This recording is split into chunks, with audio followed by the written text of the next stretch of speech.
पूरा घर धुएं से भर गया। अब क्या करें? लक्ष्मी देवी से विरोध करने का कुछ तो परिणाम मिलेगा ना। तो बस जगन्नाथ जी और बलराम जी दोनों भाई घर में चूल्हे के पास बैठे हैं। धुआं उड़ रहा है और वे खांस रहे हैं। फिर क्या? अब कौन मुक्त करेगा उन्हें इस भयंकर विपत्ति से? चलिए देखते हैं। हरे कृष्ण।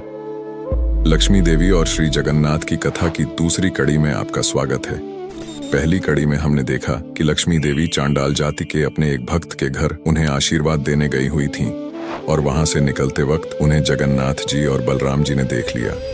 अब बलराम जी को यह बात बिल्कुल पसंद नहीं आई कि लक्ष्मी देवी एक चांडाल के घर में जाकर आई हैं। इसलिए उन्होंने जगन्नाथ जी को आदेश दिया कि वे लक्ष्मी देवी को श्री मंदिर से बाहर निकाल दें।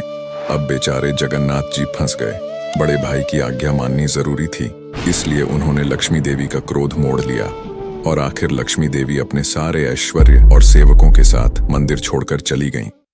अगली सुबह बलराम जी प्रातःकालीन भोग की प्रतीक्षा कर रहे थे, लेकिन कोई भी भोग लेकर नहीं आया।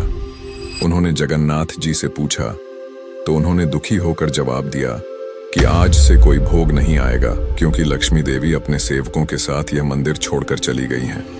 जब बलराम जी ने यह सुना तो उन्होंने सोचा, अच्छा चलो कोई बात नहीं, अच्छी बात है। अगर लक्ष्मी देवी ने भूल की है तो प्रायश्चित तो करना पड़ेगा ना। कोई बात नहीं, हम स्वयं अपना भोजन बनाएंगे। यह सोचकर जगन्नाथ जी और बलराम जी रसोई घर में प्रवेश करते हैं। अब वहां जाकर देखा तो पूरा भंडार गृह खाली पड़ा हुआ था। ना तो कोई सब्जी तरकारी थी और ना ही अन्य सामग्री। और इतनी धूप में दोनों भाइयों को अत्यंत भूख भी लग गई थी। तो उन्होंने सोचा कि चलो किसी के घर से भिक्षा ही मांग लेते हैं। ये सोचकर उन्होंने ब्राह्मण का वेश धारण किया और घर घर जाकर भिक्षा मांगने लगे, ताकि कोई उन्हें पहचान ना सके। अब देखिए, उनके पास से लक्ष्मी देवी तो चली गई थीं, इसलिए उनके चेहरे भी मलिन हो गए थे और कोई भी उन्हें देखना भी पसंद नहीं कर रहा था। ऐसे में उन्हें भिक्षा कौन देता? ऐसे में लक्ष्मी देवी के आदेश से सूर्य देव ने अपने धूप का प्रकोप भी बढ़ा दिया। परिणाम स्वरूप जगन्नाथ जी और बलराम जी को तपती हुई धूप में रेत पर चलना पड़ रहा था। भूख और प्यास से परेशान उन्होंने दूर एक तालाब देखा, लेकिन जैसे ही वहां पहुंचे तालाब का पानी सूख गया। हताश होकर वे एक पेड़ के पास गए। सोचा कि इसके कुछ कोमल पत्ते हैं, इसे खाकर पेट भर लेते हैं। लेकिन जैसे ही उन्होंने पत्ते तोड़ने के लिए हाथ बढ़ाया, सारे पत्ते सूख के नीचे गिर गए। इस प्रकार पूरा दिन बीत गया। संध्या हो गई, लेकिन ना तो कुछ खाने के लिए मिला और ना ही पीने के लिए पानी। आखिर थक हार के वे एक मंदिर के पास पहुंचे, जहां अभी अभी प्रसाद वितरण हो रहा था। उन्होंने कुछ लोगों से विनती की कि उन्हें कुछ प्रसाद खाने के लिए दे दिया जाए, लेकिन आप तो जानते ही हैं लक्ष्मी देवी का क्रोध, तो बस कोई तैयार ही नहीं हो रहा था।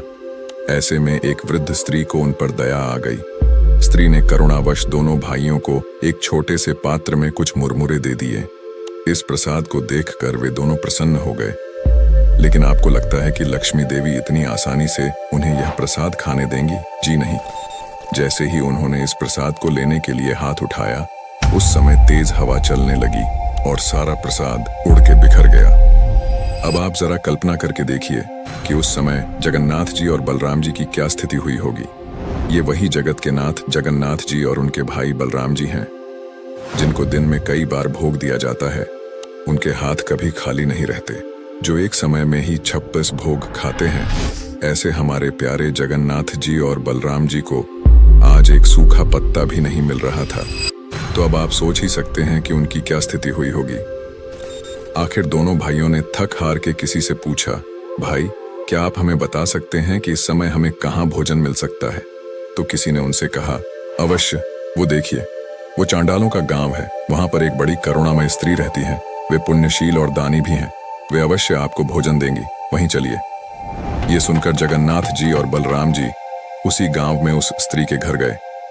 स्त्री ने प्रेम पूर्वक उनका आदर सत्कार किया और उनसे कहा कि वह अभी उनके लिए भोजन बनाकर ला रही हैं। लेकिन अब देखिए, ये तो हमारे बलराम जी हैं। उनकी इच्छा नहीं थी कि वे एक चांडाल स्त्री के हाथ से बना हुआ भोजन खाएं, इसलिए उन्होंने कहा, अपना भोजन हम स्वयं पकाएंगे, इसलिए आप कृपया हमारे लिए भोजन तैयार करने की व्यवस्था कर दीजिए। स्त्री ने स्वच्छ और नए बर्तन लाकर रखे और बलराम जी की इच्छा अनुसार सारी व्यवस्था कर दी। अब बलराम जी ने जगन्नाथ जी से कहा, तुम भोजन बनाओ, मैं स्नान करके आता हूँ। ये कहकर प्रसन्न होते हुए बलराम जी चले गए स्नान करने और पीछे छोड़ गए हमारे प्यारे जगन्नाथ जी को। अब भोजन तब बनेगा ना जब चूल्हा जलेगा। उन्होंने इतना प्रयास किया, लेकिन चूल्हा जल ही नहीं रहा था। अब बलराम जी स्नान करके वापस आए तो यह सोचकर बड़े प्रसन्न हो रहे थे कि चलो अच्छा है, अब आखिरकार कुछ खाने को मिलेगा। लेकिन जैसे ही वो जगन्नाथ जी के पास पहुंचे तो उन्होंने देखा कि अब तक जगन्नाथ जी ने कुछ भी नहीं बनाया था। तो उन्होंने जगन्नाथ जी की अच्छी खासी डांट लगा दी। ये क्या कर रहे हो तुम? तुमसे एक चूल्हा भी नहीं जलता है। इतना समय हो गया और अब तक तुम चूल्हे पर बर्तन नहीं रख पाए हो। चलो हटो यहाँ से, अब मैं खुद ही भोजन पकाऊंगा। दे दो मुझे सारी सामग्री। बलराम जी खुद बैठ गए चूल्हा जलाने के लिए। लेकिन आश्चर्य की बात यह थी कि जैसे जैसे वो आग जलाने का प्रयास करते, उल्टा आग की जगह धुआं उठने लगता। बहुत बार प्रयास करने के बाद भी चूल्हा नहीं जल पाया और पूरा घर धुएं से भर गया। सारे लोग हंसने लगे और आखिरकार उन दोनों की आंखों में से पानी आने लगा। अब थक कर जगन्नाथ जी और बलराम जी ने उस स्त्री से कहा कि वही कुछ खाने के लिए उन्हें दे दें। वह स्त्री उन दोनों भाइयों के लिए भोजन लेकर आई। जैसे ही उन्होंने यह भोजन खाया तो उन्हें इस बात का अनुभव हुआ कि वह भोजन सच में स्वादिष्ट था और उसका स्वाद भी कुछ जाना पहचाना सा लग रहा था। यह बिल्कुल वैसे ही था जैसे लक्ष्मी जी उनके लिए बनाती थीं। और भोजन के अंत में उन्हें एक विशेष मिठाई परोसी गई। जब जगन्नाथ जी और बलराम जी ने इसे खाया तो उन्हें अत्यंत आश्चर्य हुआ, क्योंकि यह वही मिठाई थी जो लक्ष्मी देवी स्वयं उनके लिए हर दिन बनाती थीं और इसके बारे में किसी और को पता नहीं था। तो फिर इस स्त्री ने यह मिठाई कैसे बनाई? यह देखकर दोनों भाइयों को विश्वास हो गया कि हो ना हो इस घर में लक्ष्मी देवी अवश्य रहती हैं और यह भोजन भी उन्हीं ने बनाया होगा। अन्यथा इस घर की स्त्री को कैसे पता चलता कि भोजन के बाद जगन्नाथ जी और बलराम जी एक विशेष मिष्ठान लेते हैं। तो बस अब उन दोनों भाइयों को अपनी भूल का एहसास हुआ और खास करके बलराम जी को। अब वे ठहरे बड़े भाई, इसलिए लक्ष्मी देवी से सीधा तो बात कर नहीं सकते। इसलिए उन्होंने जगन्नाथ जी से कहा कि वह लक्ष्मी देवी के पास जाएं, उनसे माफी मांगे और उनका हाथ पकड़कर उन्हें मंदिर में वापस ले आएं। उन्होंने जगन्नाथ जी द्वारा लक्ष्मी देवी को यह भी संदेश भिजवाया कि आज के बाद लक्ष्मी देवी की जहां इच्छा हो वहां वह जा सकती हैं। उन्हें कभी भी अपने भक्तों से मिलने के लिए रोका नहीं जाएगा। अपने बड़े भाई की आज्ञा पर जगन्नाथ जी आ गए अपनी रूठी हुई पत्नी लक्ष्मी देवी को मनाने के लिए। उनके इस प्रकार मनाने पर लक्ष्मी देवी संतुष्ट हो गईं और वापस श्री मंदिर में जाने के लिए तैयार हो गईं।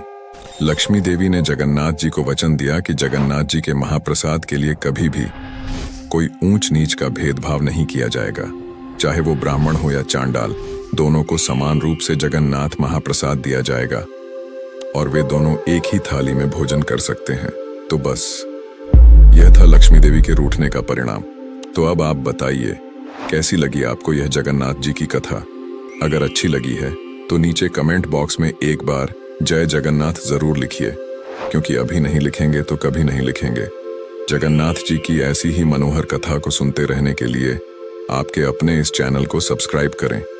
तो चलिए फिर मिलते हैं एक और रोचक कथा के साथ अगले एपिसोड में। तब तक के लिए जगन्नाथ जी को सदैव अपने मन और हृदय में स्मरण करते रहिए, क्योंकि उनके बड़े बड़े सुंदर कमल नयन आपके ऊपर करुणा की वर्षा कर रहे हैं। हरे कृष्ण।